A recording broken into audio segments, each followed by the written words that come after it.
Big boss lover నాకు ఒక doubt తెలిస్తే కామెంట్ లో చెప్పేసేయండి. ఈ 8th వీక్ కెప్టెన్సీ కోసం బిగ్ బాస్ ఇచ్చిన టాస్క్ ఏంటి అంటే డీజే కెప్టెన్సీ కోసం పోటీ చేసే వాళ్ళు డాన్స్ చేయాలి, వాళ్ళకి సపోర్ట్ చేసే వాళ్ళు ఇంకో స్టేజ్ మీద డాన్స్ చేయాలి. సాంగ్ అయిపోయే లోపు ఆ స్టేజ్ మీద ఎంత మంది ఉంటే వాళ్ళకి విన్నర్ అన్నట్టు. తనుజ డాన్స్ చేసినప్పుడు 8 మెంబర్స్ ఉన్నారు స్టేజ్ మీద, దివ్య డాన్స్ చేసినప్పుడు 5 మెంబర్స్ ఉన్నారు. అంటే రూల్ ప్రకారం తనుజ విన్నర్. కాకపోతే ఇక్కడ ఏం జరిగిందో తెలియదు కానీ మళ్ళీ టై కూడా అవ్వలేదు, ఈక్వల్ కూడా లేదు. బిగ్ బాస్ మాత్రం ఇంకోసారి డాన్స్ చేయమని చెప్పింది. సో తనుజ దివ్య ఇద్దరు కూడా ఎట్ ఏ టైం డాన్స్ చేస్తున్నారు. తనుజ సైడ్ 4 మెంబర్స్ ఉన్నారు, దివ్య సైడ్ 5 మెంబర్స్ ఉన్నారు. సో సాంగ్ అయిపోయేలోగా దివ్య విన్నర్ అయిందంట. ఇది ఎంతవరకు ఫేర్ భయ్యా? ఫస్ట్ రౌండ్ లోనే తనుజ విన్నర్. ఇక్కడ ఈక్వల్ కూడా లేదు, టై కూడా అవ్వలేదు. కానీ బిగ్ బాస్ మాత్రం ఇంకో రౌండ్ పెట్టిండు. ఈ రౌండ్ లో మాత్రం దివ్య సైడ్ 5 ఉన్నారు, తనుజ సైడ్ 4 ఉన్నారు. సో దివ్య కెప్టెన్ అంట. ఇది ఎంతవరకు ఫేర్ భయ్యా? అసలు లెక్కకు విన్ అయింది తనుజ కదా. ప్రతి టాస్క్ లో తనుజ లాస్ట్ వరకు వెళ్తుంది, కెప్టెన్సీ కోసం లూజర్ అవుతుంది.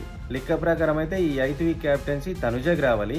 కానీ ఏం జరిగిందో తెలియదు. కానీ తనుజ విన్నర్ అయినా కూడా మళ్ళీ ఇంకో రౌండ్ డ్యాన్స్ పెట్టి దివ్య విన్నర్ అయ్యే వరకు ఆగి దివ్యకి కెప్టెన్సీ ఇచ్చిళ్ళు. అంటే ఈ డిసిజన్ గురించి, ఈ కెప్టెన్సీ గురించి నాకైతే అర్థం కాలేదు. మీకు అర్థమైన వాళ్ళు కామెంట్లో చెప్పండి. ఈ 8th వీక్ కెప్టెన్సీ మాత్రం తనుజ రావాలి. అన్ఫేర్గా దివ్య వచ్చింది. మీకు కూడా ఈ డౌట్ వచ్చి ఉంటే కామెంట్ చేయండి.